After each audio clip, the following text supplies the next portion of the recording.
Welcome back to the Sun and Moon Tarot. Today we will find what is good and what is hidden. I hope you're well and staying blessed, enjoying life wherever you are.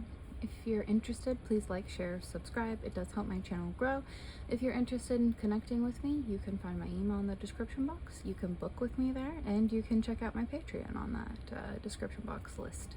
So, without further ado, this will be an air sign love read. If you have Gemini, Libra, or Aquarius in your Venus placement, this reading should resonate for you. If it doesn't, that's okay. So we will use the Rider-Waite Tarot deck, and we will do 2 rows. The first row will represent your current energy to recent past. The second will represent your future. We will grab one clarifier at the very end. The bottom of the deck does hold the overall energy for this read. Air signs, hope you're well. Let's go ahead and get into it today. Yeah? Let's see what the cards have to say about your love life. So far, they've been pretty deep reads about major relationship building, so we'll see what your read holds for you. It is springtime where I am at. I hope you're enjoying the weather wherever you are. First card out of the deck. This has been a day of major arcana. I can't stress that enough. Every read I've had has had significant amount of major arcana in them, so we will see what yours holds. Judgment is an interesting first card. It is spirit speaking, of course. I can't make this up, folks. I'm literally shuffling as I do this, so it's the second major arcana here.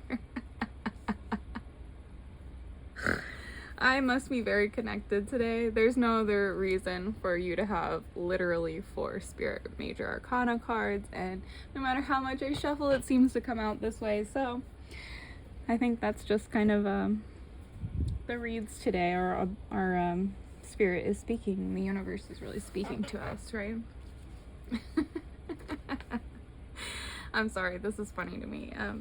So the World is a beautiful card. It is the last major arcana card. It does represent fulfillment, harmony, and completion. It is you being in one with the universe. It is you really truly representing that highest good kind of energy. So it's beautiful. It represents you finding harmony or completion or fulfillment in your love life. The Judgment card is your first card of the row. This is your current energy to recent past. The Judgment represents reflection, reckoning, and awakening. The High Priestess is an interesting following card because she does represent a similar energy as the Judgment card. She's not really awakening, however. She is the inner voice, intuition, you experiencing that, understanding that you can trust your gut. Divine truths, wisdom, and unconscious thoughts. That's the High Priestess, right? The Aries is an interesting following card. The signs that do appear so far are Pisces and Aries.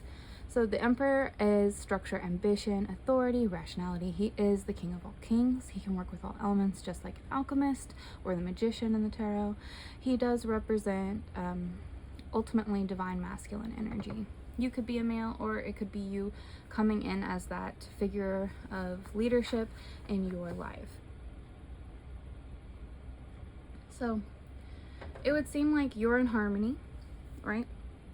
That you're awakening to something and truly understanding your intuition as to, I would say, how you are the kind of leadership person in your life. How you are ambitious, you can be an authority figure, how you provide structure. In your love life, you might be really recognizing that you are this person and that's what you want to build. You want to build towards kind of that connection where you can be intuitive and have that in harmonious energy, but something might have happened in your recent past to current energy to where you simply, there's no question about it anymore for you air signs. You know who you are, you understand the divine truths that are connected to you, and you are moving forward in not a dominating nature, but an authoritative nature, to be clear. Authoritarian versus authoritative. Authoritative is more so recognizing how you and others play out in the world rather than just dominating. This is a beautiful energy to hold. Let's go ahead and pull your future. We're not going to get away from majors. I don't know why. Strength card could be any Leo. I'm sorry, this is really humorous to me. Oh, there we go. We've got some water here.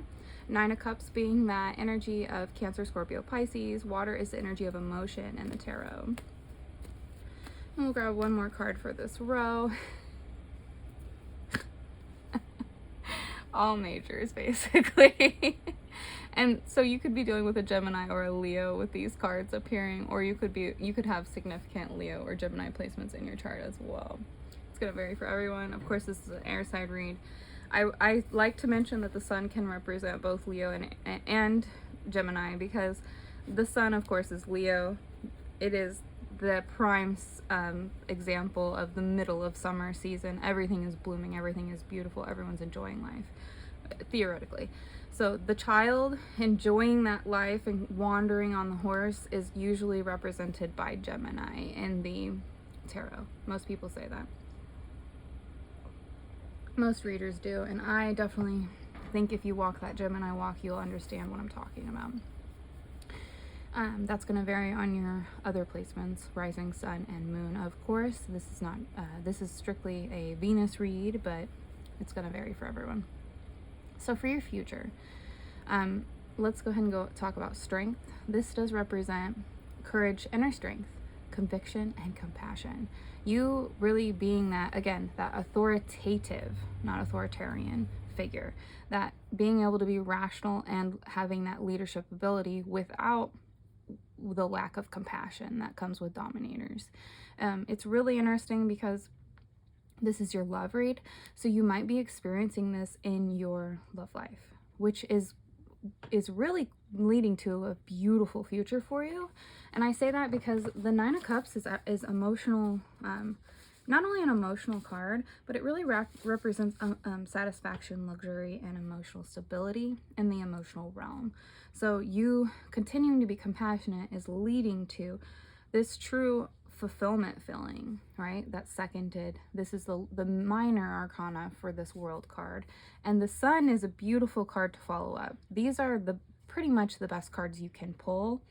The world represents fulfillment, harmony, completion, but the sun represents joy, success, celebration, and pleasure.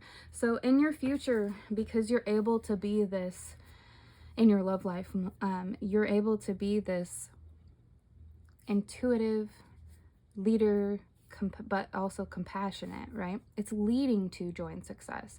You're able to work harmoniously in your life. So in your relationships, this is going to vary for everyone. If you're single, it could lead to you finding emotional contentment in a new relationship. If you're in a relationship, it means that as you represent these characteristics, you're building stability in your current relationship, which is really beautiful, air signs. This is a gorgeous read. This is like the most positive read I've had so far for my love reads this month. Let's grab a clarifier and see what the energy holds for you. We're not doing. We're gonna shuffle a little more. Hold on.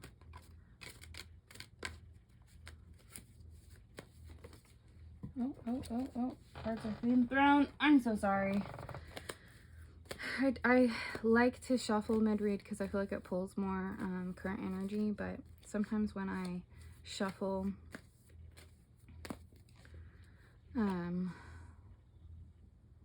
I drop cards. It's not on purpose, and since I'm only looking for one card, I'm not going to take all of them. That just seems incredibly excessive to me. And ultimately, a lot of people will joke and be like, oh, how do you decide what is, if you drop something, if it's spirit speaking or if it's an accident? Ultimately, if I ask for a single card and I drop 5, I don't think the 5 are for me. I think I'm just being klutzy, and I am klutzy. So it's all good. King of Water is your final card. He does represent the king of emotion, the king of truly understanding that emotional realm. He can be emotional control, balance between head and heart. You are ultimately, in culmination of this read, you are this person, right? You are recognizing how to be head over heart, how to build, how to be intuitive with your emotions and with the world around you. It's creating ultimate harmony for you and success and joy. I would say continue to be compassionate is really it. That your ability to be compassionate and also a leader, is going to ultimately lead to success and joy for you. Air signs, I hope you enjoyed the read. I always enjoy making the content. I will see you in the next one. Bye.